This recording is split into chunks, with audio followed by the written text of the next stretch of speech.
Le maire de Libreville, Christine Brandentoum, épouse Mihindou, a pris part ce vendredi 11 novembre au camp de Gaulle à la cérémonie commémorant la signature de l'armistice du 11 novembre qui mettait fin à la Première Guerre mondiale. Cette signature reconnaît de facto la victoire des Alliés et la défaite de l'Allemagne. Ce tournant historique, d'après cette tragédie ayant causé près de 18 millions de morts, est célébré en France et partout où se trouve la présence française, notamment au Gabon. Cette cérémonie a vu la présence de plusieurs autorités administratives, diplomatiques et militaires, avec la présence remarquée des anciens combattants dont l'engagement à la Première Guerre mondiale a contribué grandement à la victoire des Alliés, rappelant les temps forts de l'armistice de 1918. Donnant pendant 4 années de combats ininterrompus l'exemple d'une sublime endurance et d'un héroïsme quotidien, rempli à tâche que leur avait confiée la patrie. Tantôt supportant avec une énergie indomptable les assauts de l'ennemi, tantôt attaquant elles-mêmes et forçant la victoire. Elles ont, après une offensive décisive de 4 mois, bousculé, battu et jeté hors de France la puissante armée allemande et l'ont contrainte à demander la paix. Toutes les conditions exigées pour la suspension des hostilités ayant été acceptées par l'ennemi, l'armistice est entré en vigueur, aujourd'hui à 11 heures. Signé Maréchal Foch, général en chef des armées françaises et allié en France. Le premier conseiller et représentant de l'ambassade de France au Gabon, Frédéric Lopez, est revenu sur les sacrifices consentis par les combattants lors de ce conflit.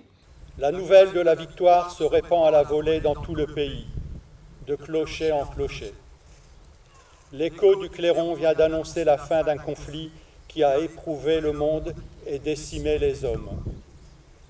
La fureur du canon s'est enfin tue, couverte par un immense éclat de joie. 11 novembre 1918, il est 11 heures. C'est l'armistice. Pour des millions de soldats venus du monde entier, c'est la fin de 4 terribles années de combat. Le soulagement est immense. Le traumatisme est mondial. En tout, ce sont près de 10 millions de soldats qui ont été tués. Commémorons ces soldats dont les noms doivent rester gravés dans nos mémoires, comme ils le sont sur nos monuments aux morts, dans les villes et les villages de France, dans l'Hexagone comme dans les Outre-mer. Souvenons-nous des soldats venus d'Afrique, du Pacifique, des Amériques et d'Asie, de ces soldats alliés venus verser leur sang pour la France et défendre avec nous la liberté sur une terre qu'ils ne connaissaient pourtant pas. Le sacrifice de nos poilus nous oblige. Il nous rappelle que la paix a un prix et que nous devons être désormais unis avec ceux qui, hier, étaient nos adversaires. Il convient de souligner que cette cérémonie a été précédée par la remise des décorations respectivement à 2 militaires gabonais et 3 militaires français en reconnaissance des missions effectuées dans l'exercice de leurs fonctions. Il s'en est suivi le dépôt de la gerbe de fleurs aux soldats disparus au cours de l'année 2022. Au sortir de cette cérémonie, le général François-Xavier Mabin donne quelques explications en restituant les faits ayant marqué l'armistice de 1918. Le 11 novembre, c'est la commémoration de la fin de la Première Guerre mondiale, qui a été un conflit très difficile et qu'on continue à commémorer tous les ans. Et c'est aussi la journée dédiée au souvenir des combattants, des Français morts pour la France. Cette année, nous avons rendu tout particulièrement hommage à 2 de nos camarades qui ont été tués dans les rangs de l'opération Barkhane cette année.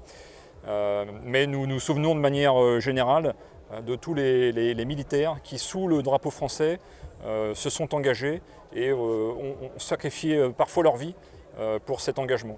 Parmi ces militaires, et c'est important de le rappeler ici en Afrique centrale et au Gabon, il y avait un certain nombre de tirailleurs au cours des deux guerres mondiales, tirailleurs qui venaient de pays comme le Gabon, bien évidemment, le Cameroun, le Tchad, le Congo-Brazzaville, pour ne citer que les pays d'Afrique centrale, et qui ont pour beaucoup donné leur vie, se sont sacrifiés et pour tous ont donné le maximum pour le succès des armes de la France. L'armée française ne l'oublie pas et je dirais de manière plus générale, la France s'en souvient et se le remémore à l'occasion de ce 11 novembre. La présence de Madame le maire à cette cérémonie, il conviendrait de le souligner, s'inscrit dans le renforcement des liens séculiers et de coopération entre le Gabon et la France. Depuis sa prise de fonction, l'édit de Libreville a intensifié des actions de coopération bilatérale avec les institutions internationales. Après le 14 juillet, fête nationale française, c'est la deuxième fois que Madame le maire de Libreville répond favorablement aux manifestations organisées au camp de Gaulle.